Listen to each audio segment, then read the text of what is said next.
অধিকাংশ মানুষ ছেলে মেয়েদের প্রতিপালনের ক্ষেত্রে শরীরের চাহিদা পূরণ করে, রুহের চাহিদা পূরণ করে না। খুব বিরক্ত করছে, খুব পেরেশান করছে, ছোট বাচ্চা কিছুই বোঝে না। এই যে বাচ্চা জেদ করছে, আপনার ঘুম খারাপ করে দিচ্ছে, সারা রাত ঘুমাতে দেয় না। আপনি মনে করেন যে আমি এত এহসান করছি আর পারবো না, আপনাকে করতে হবে আপনার ফরজ। যেসব আল্লাহর মখলুক নিজের রুজির জন্য নড়াচড়াও করতে পারেন না, তাদেরও রুজির দায়িত্ব নিয়েছেন। আসসালামু আলাইকুম ওয়া রাহমাতুল্লাহি ওয়া বারাকাতুহু। মানুষ দুটো বিষয়ের সমষ্টির নাম বা দুটো জিনিসের সমষ্টির নাম। একটা হচ্ছে আর রূহ, আর কি আল জাসাদ। এই কথাটিও আমাদেরকে মনে রাখতে হবে। একজন মানুষকে তখনই মানুষ বলবেন যখন তার রূহ ঠিক আছে আর দেহ ঠিক আছে, ঠিক না? রূহ যদি দেহে থাকে তাহলে তার জমিনের উপরে থাকার অধিকার আছে, আর যদি রূহ দেহে না থাকে, বডিতে না থাকে, তাহলে জমিনের ওপরে থাকার তার অধিকার নেই, আর কেউ রাখবেও না তাকে। তাড়াতাড়ি করে জমিনের নিচে তাকে নামিয়ে দিতে হবে। তাহলে দেহের বেশি মূল্য না রুহের বেশি মূল্য? রূহ, আত্মার কত মূল্য চিন্তা করেন। যে আত্মা আমার শরীরে আছে, সেজন্য আমি আপনাদের সামনে কথা বলছি, এবং আপনারা আমাকে কত এহতরাম করছেন, এবং আমার কাছে সেদিন শেখার জন্য কত কষ্ট করে ডিউটি করার পর আসছেন, এবং আমি জমিনের ওপরে আলহামদুলিল্লাহ বিচরণ করছি, আলহামদুলিল্লাহ রাব্বিল আলামিন। কিন্তু যখনই আত্মা আমার এই শরীর থেকে বেরিয়ে চলে যাবে, তখন তাড়াতাড়ি ব্যবস্থা করেন, তাড়াতাড়ি ব্যবস্থা করেন। এখানে বিদেশে এখানে বিভিন্ন পারমিশন আছে, তাড়াতাড়ি ব্যবস্থা করেন যাতে করে দাফন কাফনের ব্যবস্থা করা হয়। সুবহানাল্লাহ, মাটির নিচে পৌঁছে দেওয়া হয়। কত গুরুত্বপূর্ণ! তাহলে অধিকাংশ মানুষ ছেলে মেয়েদের প্রতিপালনের ক্ষেত্রে শরীরের চাহিদা পূরণ করে, রুহের চাহিদা পূরণ করে না। আমি এই জন্য বললাম এত গুরুত্বপূর্ণ আত্মা, অথচ আত্মার যে চাহিদা আছে, ডিমান্ড আছে, সেগুলি পূরণ করে না, দেহের চাহিদা পূরণ করে অধিকাংশ মুসলিম। অমুসলিমদের কথা বাদ দিয়ে দেন। আপনি নিজেকে একজন ছেলের বাপ হিসাবে, ছেলে মেয়ের পিতা হিসাবে, বা আপনার একজন বোন ছেলে মেয়ের মা হিসাবে চিন্তা করেন যে আপনার ছেলে মেয়েকে তার আত্মার চাহিদা কতটা পূরণ করছেন, আর তার শরীরের চাহিদা কতটা পূরণ করছেন। শরীরের চাহিদা যেমন ভালো,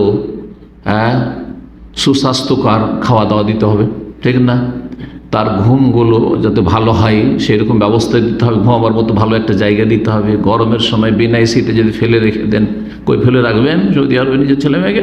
কখন রাখবেন না। অনেকে এখন পর্যন্ত মোটামুটি আবহাওয়া ঠান্ডা তাও এসি চালাচ্ছেন, কিসের জন্য?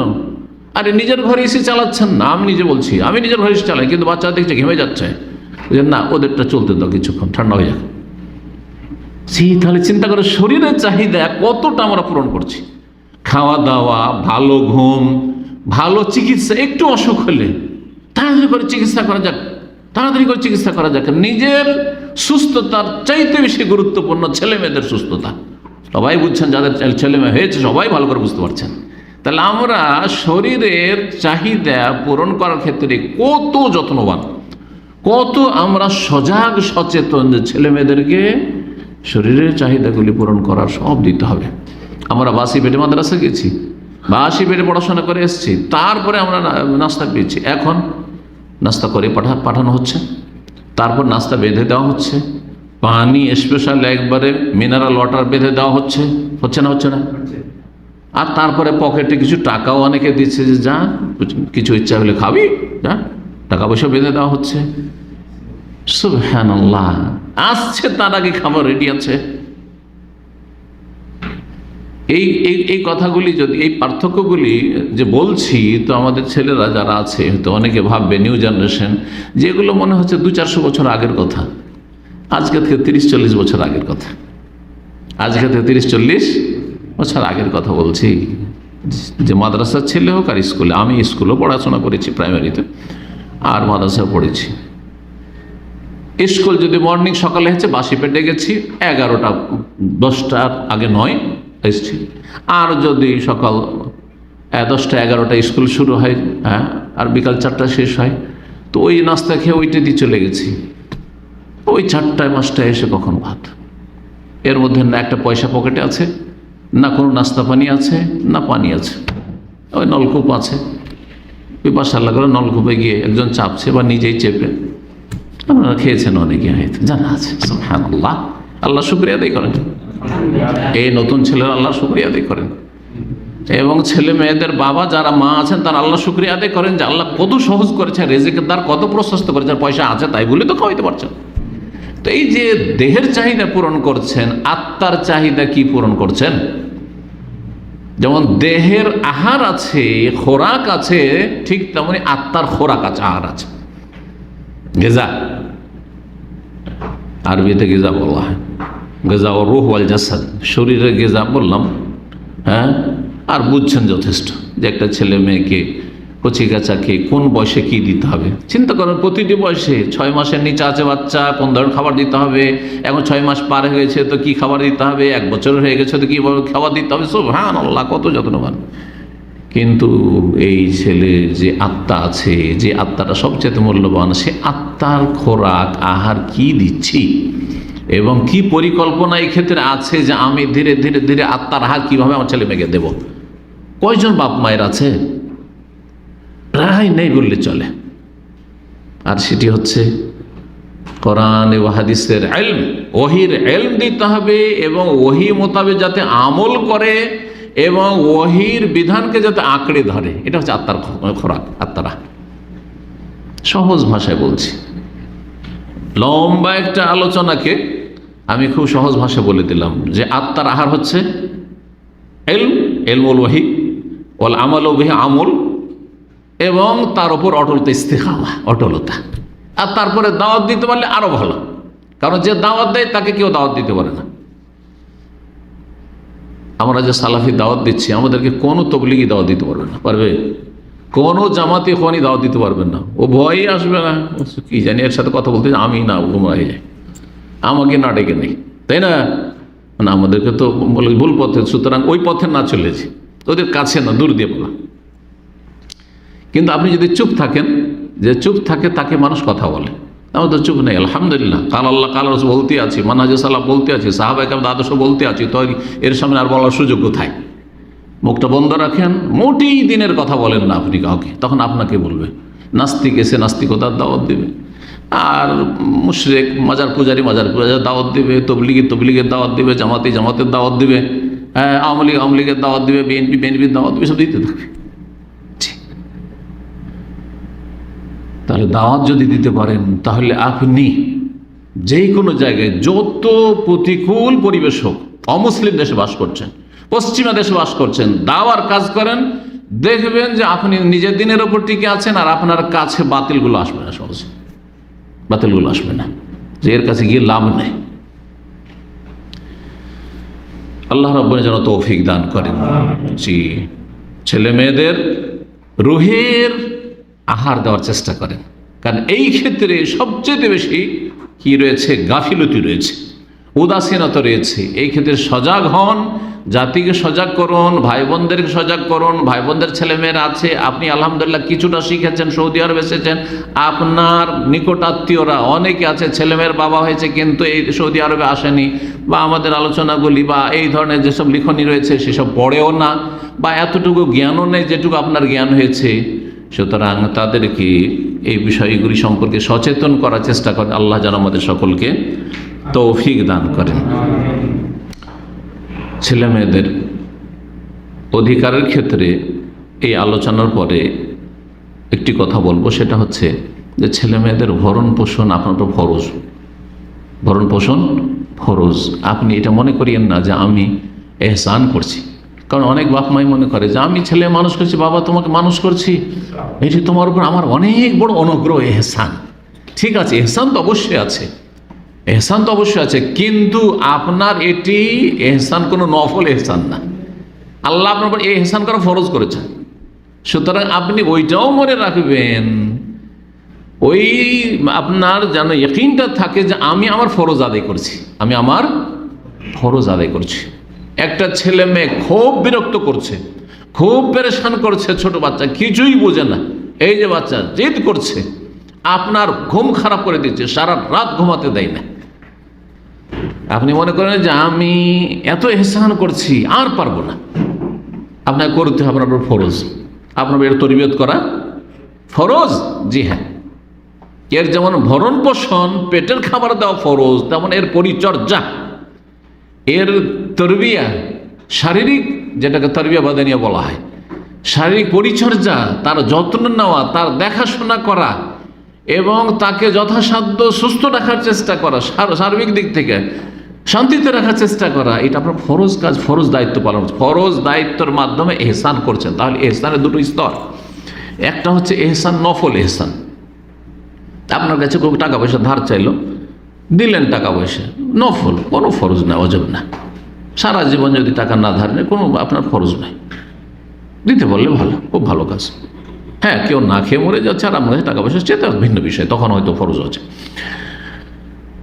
আর আরেকটি হচ্ছে ফরজ এহসান, তো ছেলে মেয়েদের ক্ষেত্রে যে তাদের ভরণ পোষণ বা অন্যান্য দায়িত্বগুলি যে পালন করছেন, সেটা আপনার ফরজ। কিন্তু এই ফরজ আদায়ের ক্ষেত্রে মনে রাখবেন আরেকটি গুরুত্বপূর্ণ কথা, সেটা হচ্ছে এহতেসাব। এহতেসাব মানে ভালো কাজ করে নেকির আশা রাখা, ভালো কাজ করে নেকির আশা রাখা, ভালো কাজ করে আমি করছি সে যেন আমার করে, এটা নয়, খবরদার না, এটা নয়। অধিকাংশ আমাদের বড় ভাইরা, আমি যেহেতু বড় ভাই সেজন্য, আর আলহামদুলিল্লাহ দাওয়াতি ময়দানে দীর্ঘ অভিজ্ঞতা, সেজন্য বলছি, অধিকাংশ বড় ভাইরা ছোট ভাইদের দেখাশোনা করে না, করে না, পড়িয়ে মানুষ করলো, সারা জীবন বাপের মতো করে মানুষ করলো, আর কত খরচ করলো, বোনদের এক একটা করে বিয়ে শাদী দিল, আর এক একটার পেছনে কত খরচ করলো, আর কত কি তাদেরকে দিল। মনে করে যে আমি যেই কাজগুলি করেছি ওরাও বা ওদের ছেলেরাও আমার সাথে, আমার ছেলে মেয়েদের সাথে ওই রকম যেন এহসান করে, এই আশাতে। আশা নিয়ে খবরদার করবেন, আশা নিয়ে করবেন, ইহতেসাব নিয়ে করবেন যে আমি আল্লাহর সন্তুষ্টির জন্য করছি। কোরআনে কারিমে এবং রাসূলুল্লাহ এই হাদিসে, রাসূলুল্লাহ বহু হাদিসে এই বিষয়গুলি বিভিন্নভাবে বর্ণনা করা হয়েছে। সূরা দাহরের সেই আয়াত পড়ে দেখুন, আল্লাহ বলছেন, ইন্নামা নুতইমুকুম লিওয়াজহিল্লাহ, নিশ্চয় আমি তোমাদেরকে খেতে দিচ্ছি আল্লাহর সন্তুষ্টির জন্য, লা নুরিদু মিনকুম জাযাআও ওয়ালা শুকরা, তোমাদের কাছে আমি বদলাও চাই না, আর কোনো শুকরিয়া চাই না, যে কৃতজ্ঞ হবে না, শুকরি করবে না, অবাধ্য হবে না। তো ছেলে মেয়েদেরকে কষ্ট করে মানুষ করার ক্ষেত্রে কখনোই আশা রাখবেন না যে আজকে আমি যৌবনকালে আছি, আজকে সুস্থ আছি, এই ছেলে মেয়েগুলি মানুষ, এই আশাতে করছি যে এই ছেলে মেয়েগুলি যে আমার মানুষ হয়ে যায়, একদিন আমাকে দেখবে, আমি বুড়ো হয়ে যাব, আমার স্ত্রী বুড়ো হয়ে যাবে, তো বাপ মাকে দেখবে, আমাদের দেখাশোনা করবে, তখন তো আমরা কাজ করতে পারবো না, তাদের শরণাপন্ন হয়ে যাব, তাদের মুখাপেক্ষী হয়ে যাব। না না না না, আল্লাহর মুখাপেক্ষী সবসময়, আনতুমুল ফুকারা ইলাল্লাহ, আল্লাহর মুখাপেক্ষী সবসময়, কারো কাছে আশা করবেন না। যদি তাদের কাছে আশা না করেন, তো আল্লাহ রাব্বুল আলামিন আপনার যেই প্রয়োজনগুলি রয়েছে সেগুলি কোথা থেকে পূরণ করাবেন, ওই সব ছেলে মেয়েদের মাধ্যমে না অন্য কোনো মাধ্যম দিয়ে, সেটা আল্লাহর কাজ। এটার নাম কিন্তু ইয়াকিন। আমাদের বড় একটি দুর্বলতা হচ্ছে যে আমাদের ইয়াকিন কমজোর। আমরা কোরআন এবং হাদিসে আল্লাহর ওয়াদাগুলি পড়ি, আল্লাহর ওয়াদাগুলি শুনি, রাসূলুল্লাহ সাল্লাল্লাহু আলাইহি ওয়াসাল্লামের যে হাদিসে বর্ণিত হয়েছে যে ওয়াদাগুলির কথা আল্লাহ রাব্বুর পক্ষ থেকে, হ্যাঁ, যে এই ফলাফল রয়েছে, এই ফলাফল রয়েছে, দুনিয়া আখিরাতে পড়ি, বিশ্বাসও করি। এমন নয় যে আমরা অবিশ্বাসী, বিশ্বাস করি, কিন্তু ওই ইয়াকিন নেই। যে ইয়াকিনটা হচ্ছে যে এখন রাত রাত, সারা দুনিয়া যদি আমাকে বলে এখন যে দিন, আমি বিশ্বাস করব, এর নাম হচ্ছে ইয়াকিন। সারা দুনিয়া একদিকে হয়ে যাক, দিনের বেলা যদি একটু মেঘলা আকাশ, আর কেউ যদি বলে যে রাত হয়ে গেছে, বিশ্বাস করব? আমি ঘড়ি দেখতে পাচ্ছি, কি জন্য বিশ্বাস করব? না, মোটেই না। দিন যেমন দিনকে দিন বলে বিশ্বাস করে, রাতকে রাত বলে বিশ্বাস করেন, তেমনই আল্লাহ রাব্বুল আলামিন যে রাজ্জাক, এ কথা বিশ্বাস করবেন। আল্লাহ রাব্বুল আলামিন যেসব আল্লাহর মখলুক নিজের রুজির জন্য নড়াচড়া করতে পারেন না, তাদেরও রুজির দায়িত্ব নিয়েছেন।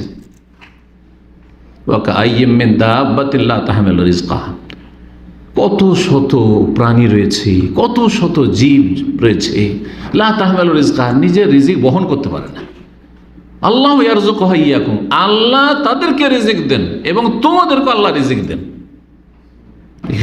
ইকিন থাকতে হবে। কি করে খাবো, চাকরিটা চলে গেলে, যদি ছেলে মেয়েগুলো যদি আমাকে না রাখে তো কোথায় যাব, তাহলে বৃদ্ধাশ্রমে চলে যেতে হবে। না, কেন নেগেটিভ চিন্তা করছেন আপনি? আল্লাহ ইকিন বাড়ান। আপনি দোয়া করছেন, দোয়া কবুল হয় না কেন? ইকিনের অভাব। অধিকাংশ মানুষের আজকাল কমপ্লেন, এত দোয়া করছি, এত ইস্তেখারা করছি, আমার কাছে কিন্তু প্রতিদিন এরকম প্রশ্ন আসতে থাকে, এত দোয়া করছি, এত আল্লাহকে ডাকছি, কিন্তু দোয়া কবুল হয় না কেন? ইকিনে ত্রুটি আছে।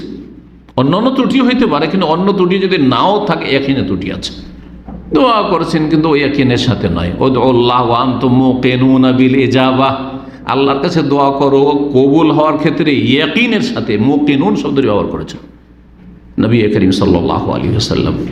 তো ছেলে মেয়েদের ভরণ পোষণ দিতে হবে আল্লাহর সন্তুষ্টির জন্য, এবং এটি আপনার ফরজ এহসান। আপনি কোনো বড় অনুগ্রহ করছেন, আর এই অনুগ্রহের কথা আপনি খোটা দেবেন ইত্যাদি না, মোটেই না। তবে তরবিয়তের জন্য বলতে পারেন, তরবিয়তের নিয়তে বলা কখনো হয়তো কথা প্রসঙ্গে সেটা আলাদা কথা, কিন্তু খোটা দেওয়া যে আমি তোর এই করেছি তো সেই করেছি, না না, মোটেই না।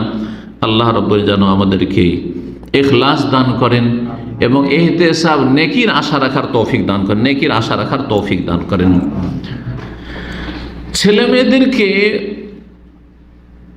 ছেলেমেয়েদের একটি হক গুরুত্বপূর্ণ, সেটা হচ্ছে অসৎ সঙ্গ থেকে দূরে রাখবেন, খারাপ ছেলেদের সংস্পর্শ থেকে দূরে রাখবেন। আপনার ছেলেমেয়েরা কার সাথে মিশে, কার সাথে চলাফেরা করে, কার সাথে উঠা বসা করে, কার সাথে যোগাযোগ রাখে, কার সাথে টেলিফোন যোগাযোগ, কার সাথে চ্যাটিং করে, কার সাথে তার কার ফ্রেন্ড লিস্টে আছে, তদন্ত নয়, সন্দেহ করা নেই, সন্দেহ নাই, এর নাম সন্দেহ নাই কিন্তু। আর তদন্ত নেই যে যখন তখন আপনি তদন্ত করবেন আর একটি কথার একবারে কড়াক্রান্তি হিসাব নেবেন না, কিন্তু আপনি অবশ্যই একটা সাধারণ আইডিয়া রাখবেন আপনার ছেলে সম্পর্কে, যে কীভাবে চলাফেরা করছে, আপনার মেয়ে সম্পর্কে যে তার বান্ধবীগুলো কি চরিত্রের। কারণ অধিকাংশ ভালো মেয়েরা খারাপ হয় খারাপ বান্ধবীর কারণে, অধিকাংশ ভালো ছেলেরা অসৎ হয়ে যায়, পাপে নেমে যায় খারাপ সঙ্গীর কারণে। এটা আপনারা সবাই বুঝছেন, কিন্তু সমাধান বুঝেন না। সমাধান আগে থেকে সতর্ক হইতে হবে। সুতরাং আপনার ছেলেরা যেন কোনো জঙ্গি মনোভাব রাখে, খারেজি মনোভাব রাখে, এইরকম ছেলে ধার্মিক, বাহ্যিক দেখে ধার্মিক, দাড়িওয়ালা, 5 ওয়াক্ত নামাজ পড়ে আর দিন শিখে, কিন্তু খারেজি মনোভাব রাখে, জঙ্গি, তার সাথে চলতে দেবেন না।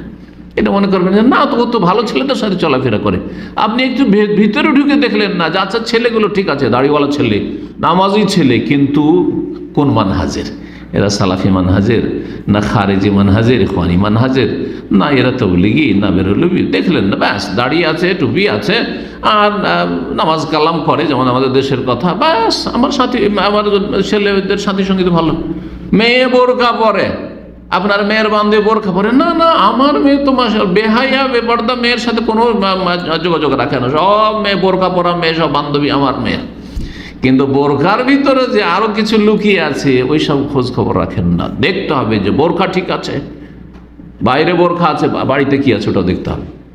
আমি একটা আলোচনা বলেছি যে পর্দা মানে শুধু বাইরে পর্দা নেই, তার আগে বাড়িতে পর্দা হইতে হবে, বাড়িতে পর্দা হইতে হবে। আমাদের দেশীয় পর্দা কি জানেন? বাইরে গেলে কিন্তু বোরখা পরে। আজকাল বোরখাটা তো অনেকের ফ্যাশনও হয়ে গেছে, বোরখা পরে ভালো লাগে, তাই না? অথবা সবাই বোরখা পরছে, বান্ধবীরা বোরখা পরে, পরিবেশ আলহামদুলিল্লাহ এটা ভালো জিনিস, কিন্তু বোরখা বাইরে পড়ার চাইতে কম গুরুত্ব রাখে না, বরং ওর চাইতে বেশি গুরুত্বপূর্ণ হচ্ছে বাড়ির ভিতরে পর্দা থাকতে হবে। বাড়ির ভিতরে পর্দা কেমন? বাড়ির ভিতরে আপনার সাবালিকা মেয়েরা আছে, সুতরাং সেই বাড়িতে আপনার মেয়েদের মামাতো ভাই, খালাতো ভাই, ফুফাতো ভাই, চাচাতো ভাই, দুলা ভাই, হ্যাঁ, এরা ঢুকবে না, এরা ঢুকবে না। ঢুকলে আপনার সাথে ঢুকবে, খেয়ে দিয়ে বেরিয়ে যাবে সাথে সাথে। এমন নয় যে আপনি বাড়িতে নেই আর আসছে, একদিন যদি সুযোগ পেয়ে যায় আসার ওইসব ছেলেরা, তার মানে রাস্তা ক্লিয়ার আছে। খালা ভালো আছেন, ও খালা বলে ঢুকে গেল, আসলে তো খালার সাথে দেখা করার উদ্দেশ্য না, খালা তো বোনদের সাথে গল্প করার উদ্দেশ্য, খালাতো বোনদের সাথে নির্জনতা, মামাতো বোনদের সাথে নির্জনতা, ফুফাতো বোনের সাথে নির্জনতা, চাচাতো বোনের সাথে নির্জনতা। অধিকাংশ পারিবারিক ব্যভিচারগুলি আর পারিবারিক ক্ষেত্রে চারিত্রিক যে পদস্খলন ঘটে থাকে সেগুলো তো এইরকম ক্ষেত্রে ঘটে থাকে। দেবরের সাথে ফেসেছে, না ভাসুরের সাথে ফেসেছে, না হয় দুলাভাইয়ের সাথে ফেসেছে, আর না হলে মামাতো ভাইয়ের সাথে, নয় খালাতো ভাইয়ের সাথে, নয় ফুফাতো চাচাতো ভাইয়ের সাথে। একই অন্যে থাকে সাবালক সাবালিকা সব, আর ভাইয়েরা 5 ভাই একসাথে থাকে, এই ভাইয়ের সাবালিকা মেয়ে, ওই ভাইয়ের সাবালক ছেলে, আর সুবহানাল্লাহ এইসব কিচ্ছা কাহিনী খুব জানা আছে আপনাদের, যথেষ্ট জানা আছে, আমার বয়ান করা দরকার নেই। বাড়ির যদি এরকম অবস্থা থাকে তো বাইরে বোরখা পরিয়ে লাভ নেই, বাইরে বোরখা বলিয়ে লাভ নেই। শুধু শো করলেন এটা যে আমার মেয়েরা বোরখা পরে, কিন্তু আসলে ভিতরের অবস্থা খুবই খারাপ। সুতরাং আপনার মেয়েরা সাবালিকা হতে যাচ্ছে, তার আগে থেকে সচেতন হন যে কোন কোন মেয়ের সাথে সম্পর্ক রাখে। আপনার ছেলেরা এখন মোটামুটি 10 বছর 12 বছর হতে চলেছে, এই সময়টা আরো সচেতন হইতে হবে। এখন যদি বক্র হয়ে যায়, এখন যদি বাঁকা পথে চলে যায়, আর ঠিক করা যাবে না। 12 বছর 13 বছর 14 বছর 15 বছর 18 বছর এই বয়সগুলো যদি বাঁকা হয়ে যায় তো সোজা করা খুব মুশকিল, সোজা করা খুবই মুশকিল। সুতরাং সতর্ক সাবধান হবেন এবং ভালো তরবিয়তের চেষ্টা করবেন। আল্লাহ রাব্বুল আলামিন যেন তৌফিক দান করেন, খারাপ সঙ্গ থেকে বাঁচিয়ে রাখবেন। সূরা তওবার 119 আল্লাহ রাব্বুল ইরশাদ করেছে, ইয়া আইয়ুহাল্লাযিনা আমানুত্তাকুল্লাহ ওয়া কুনু মা'আস সাদিকিন। হে ঈমানদারগণ, তোমরা আল্লাহকে ভয় করো এবং সত্যবাদীদের সাথে থাকো। সত্যবাদীদের সাথে থাকো এই আয়াত আবার পীর মুরিদির ব্যবসায়ীরা পেশ করে, জানেন। পীর ধরার অকাট্য দলিল একটা বই ছেপেছে বাংলায়, বাংলাদেশেই ছেপেছে সম্ভবত, না তো ওতে ওর বইটার নামই হচ্ছে পীর ধরার অকাট্য দলিল, মানে যার পীর নেই তার পীর শয়তান, পীর ধরতে হবে। দলিল বলছে কোরআনে বেশ কিছু আয়াত পেশ, তার মধ্যে এইটি আয়াত চরমনাইদের কিতাব এই আয়াত পেশ করেছে, যেটা পীর ধরা ফরজ। আল্লাহ বলছে কুনু মা'আস সাদিকিন, সত্যবাদীদের সাথে থাকো, আর সত্যবাদী হচ্ছে পীর। সুতরাং পীর ধরো, এটা কোরআন বলছে। আউযু বিল্লাহ। পীরেরা যারা ভ্রান্ত ধর্মের নামে মিথ্যা কিচ্ছা কাহিনী, ধর্ম হচ্ছে দিন, ইসলাম হচ্ছে তৌহিদ, তাদের ধর্ম হচ্ছে শিরক। দিন ইসলাম হচ্ছে সুন্নাহ, তাদের ধর্ম হচ্ছে বেদাত। তাহলে তারা সত্যবাদী না মিথ্যাবাদী? মিথ্যাবাদী, স্পষ্ট মিথ্যাবাদী। তাদের ইবাদত বন্দেগী হচ্ছে জাল ইবাদত বন্দেগী। আউয়াবিনের সালাত মাগরিব এশার মাঝখানে, অথচ আউয়াবিনের সালাত হচ্ছে সালাতুদ দুহা সকালবেলা। তাহলে তারা ধর্মের ক্ষেত্রে সত্যবাদী না মিথ্যাবাদী? মিথ্যাবাদী। জিকির করতে করতে তোমরা পাগল হয়ে যাও, যাতে করে লোকে দেখলে কি বলে, মজনুন হয়ে গেছে, পাগল হয়ে গেছে। জাল হাদিস, জয়ীফ হাদিস, ভিত্তিহীন। তাহলে এরা সত্যবাদী না মিথ্যাবাদী? মিথ্যাবাদী। আউযু বিল্লাহ। কিয়ামতের দিন হাসরের মাঠে আমাদের গাঙ্গোহী সাহেব আর আমাদের হাজী ইমদাদুল্লাহ সাহেব, এই নাম নিয়ে নিয়ে বলেছে কিন্তু, আর লিখেছে, আর আমাদের কারি ইব্রাহিম সাহেব উজানি, আর আমাদের আপনার কি বলছে ওই তাদের হুজুরে কিবলা চরমনাইয়ের যে এই বাপ দাদা হুজুর আর বাপ হুজুর, এরা সব বড় বড় জাহাজ নিয়ে হাজির হয়ে যাবে হাসরের মাঠে। ওই ঘামের ওপর বড় বড় জাহাজ নিয়ে হাজির হয়ে যাবে। আর আসার পরে যত মুরিদান আছে সবকে জাহাজে উঠিয়ে নিয়ে জান্নাতে ঢুকিয়ে দিবে। কোন আয়াতে আছে? আয়াত তো বাদ দেন। কোন হাদিসে আছে? সহিহ হাদিস তো বাদ দেন, কোন জয়ীফ হাদিসে আছে? কোথাও নাই। তাহলে তারা সাদেকিন না কাযেবিন? কাযেবিন, মিথ্যুক। তাহলে মিথ্যুকদের সাথে আপনি ধর্মকর্ম করবেন? খবরদার না। তো সত্যবাদীদের সাথে থাকো, তার একটা গুরুত্বপূর্ণ দিক হচ্ছে নিজেও ভালো সঙ্গ গ্রহণ করো, আপনার ফ্রেন্ড সার্কেল যেন ভালো মানুষ হয়। আকীদার ক্ষেত্রে, ইবাদতের ক্ষেত্রে, আখলাকের ক্ষেত্রে, মুআমালাতের ক্ষেত্রে। আপনার ছেলে মেয়েদের বন্ধু আর আপনার মেয়েদের বান্ধবী যাতে করে ভালো মানুষ হয়, ভালো ছেলেরা হয়, ভালো মেয়েরা হয়। মেয়েদের বান্ধবী মেয়েরা আর ছেলেদের ছেলেরা, এমনটা নয়।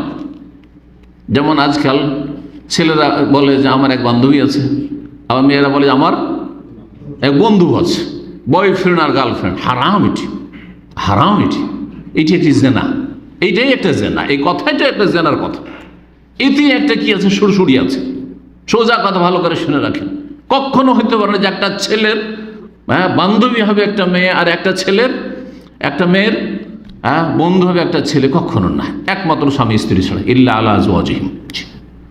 সুতরাং এই বিষয়গুলি মনে রাখবেন। ছেলে মেয়েদের ভালো সাথী সঙ্গীর ব্যবস্থা করবেন। ভালো ছেলেদের সাথে উঠা বসা করে আপনার ছেলেরা, ভালো মেয়েদের সাথে উঠা বসা করে আপনার মেয়েরা। আল্লাহর মেয়েরা তৌফিক দান করেন। এই মর্মে সহিহ মুসলিমে রাসূলুল্লাহ সাল্লাল্লাহু আলাইহি ওয়াসাল্লাম আবু মুসা আশআরী রাদিয়াল্লাহু তাআলা আনহু থেকে, ইন্নামা মাসালুল জালিসিস সালিহ, নেক সঙ্গীর উদাহরণ হচ্ছে, আর ওয়াল জালিসিস সু, আর খারাপ সঙ্গীর উদাহরণ হচ্ছে কাহামিলিল মিসকি ওয়া নাফিখিল কির। একজন আতর সুগন্ধি কি করে, বহন করে, আতরের দোকানওয়ালা, আতর বিক্রেতা। আর আরেকজন হচ্ছে নাফিকুল কির, ওই কামার শালার যে হাঁফড়ে ফুক দেয়, কামার যে কামার কি করে, লোহাকে পুড়িয়ে পুড়িয়ে পিটিয়ে আপনার পরিষ্কার পরিচ্ছন্ন করে ধারালো বানায়। তো এই দুটো উদাহরণ হচ্ছে, ভালো সঙ্গী হচ্ছে আতর বহনকারীর মতো, আর খারাপ সঙ্গী হচ্ছে ওই কামার শালার কামারের মতো। সুতরাং আপনি যদি আতরের দোকানে বসেন তাহলে হয় খরিদ করবেন, হাদিসটিতে আছে, আর না হইলে আপনাকে একটু ফ্রিতে দেবে। আর যদি কিছুই না দেয় তবুও সেখানে বসলে সেন্ট পাবেন, ঘ্রাণ পাবেন, না বরং আপনার কাপড় চোপড়ও সুগন্ধ দিতে ভরে যাবে। পক্ষান্তরে যদি কামারের দোকানে বসেছেন কোনোদিন, আমারও ছোটোকালে গেছি, দাদা বলছেন কামারের দোকানে কিছুক্ষণ বসে থাকেন, একটাও কিছু ছুঁলেন না, আপনি শুধু বসে থাকেন, কিছু পরে দেখবেন যে আপনার কাপড় চোপড় সব কালো হয়ে গেছে। হ্যাঁ, ধোঁয়াতে আর ময়লাতে সব কালো হয়ে গেছে।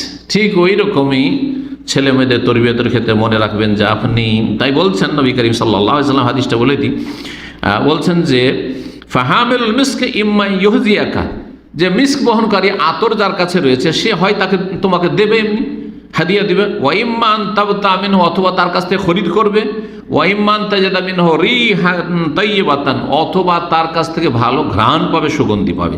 ওয়া নাফিকুল কির, আর হাঁফরে যে ফুক দেয় কামার, ইম্মা ইউহরিকা সিয়াবাক, ওখানে বসে থাকতে থাকতে অচেতন অবস্থায় বসে আছেন, হঠাৎ করে কাপড়ে আগুন লেগে যেতে পারে, কাপড়ে আগুন ধরে যেতে পারে। আমাদের দেশে শীতকালে আগুন পহে মানুষ, আপনি আগুন পহা বলেন না আগুন তাপা বলেন? পহা, মাশাআল্লাহ। তাহলে আমাদের ভাষা এটা। আগুন পহার জন্য গ্রামে গঞ্জে বসে থাকে, ওই সকালে ফজর পর যে বসে 7টা-8টা পর্যন্ত চলতে আছে, কারণ কাপড় চোপড়ের অভাব ছিল এই সময়, আর কাজ থাকলেও তো অভ্যাস হয়ে গেছে। আচ্ছা, ওখানে বসে থাকার পরে আপনি সঙ্গে দেখেন তো গন্ধ হয় না, হয় না? জি, আচ্ছা, গন্ধ তো হয়। আর কত যে অ্যাক্সিডেন্ট হয়েছে আল্লাহ ভালো জানে। এইদিকে চাদর গায়ে দেওয়া ছোটো বাচ্চা, ওইদিকে আগুন লেগেছে, ওর খবরই নেই, ও আগুন তাপতে তাপতে ঠান্ডাতে কনকনে ঠান্ডা বুঝতে পারেনি, এদিকে আগুন লেগেছে শরীরে, তারপরে আর বাঁচতে পারলো না। আল্লাহু আকবার, কত কেউ মরেও যায়, আবার গোটা শরীর জ্বলে যায়, কারো আংশিক জ্বলে, এইরকম হইতেই থাকে। তাই বলছেন নবী সাল্লাল্লাহু আলাইহি ওয়াসাল্লাম, যদি তুমি কামার শালাতে, কামারের দোকানে বসো, তো হয় তোমার কাপড় পুড়ে যাবে, ওয়াইম্মা আন তাজিদা রিহান খাবিসাতান, আর না হলে নোংরা, সেখানে দুর্গন্ধ পাবে। খবরদার খারাপ সাথী সঙ্গীতের সাথে ছেলে মেয়েদেরকে বসতে দেবেন না। কথা লম্বা না করে এখানে আলোচনা শেষ করছি। ইনশাআল্লাহ তাআলা আমরা সামনের সপ্তাহে শিশু অধিকার নিয়ে আলোচনা করব। আজকে নিজেদের বাচ্চাদের সম্পর্কে কিছু কথা বললাম। আল্লাহ রাব্বুল আলামিন যেন এই কথাগুলি কবুল করেন, এবং এই কথাগুলিতে যা বললাম সেই কথাগুলি যদি ঠিক হয় তো তাতে যেন আল্লাহ বরকত দান করেন, আর যদি ভুল হয় তো আল্লাহ যেন মাফ করে দেন, এবং আল্লাহ রাব্বুল আলামিন আপনাদেরকে কোরআন সুন্নাহর দ্বারা যেন মোবারক করেন, এবং কোরআন সুন্নাহ আপনাদেরকে শিখার, আমল করার এবং সেই দিকে দাওয়াত দেওয়ার, তার উপর অটল থাকার তৌফিক দান করেন। আল্লাহ রাব্বুল ছেলে মেয়েদের প্রতিপালন, তরবিয়তকে আল্লাহ যেন সহজ করে দেন। আল্লাহ রাব্বুল আলামিন আমাদের নেক আমল কবুল করেন, আর ত্রুটি বিচ্যুতি আল্লাহ যেন মাফ করে দেন। ও সাল্লাল্লাহু সাল্লাম আলা নবিয়িনা মুহাম্মদ ওয়া আলা আলিহি ওয়া সাহবিহি আজমাইন।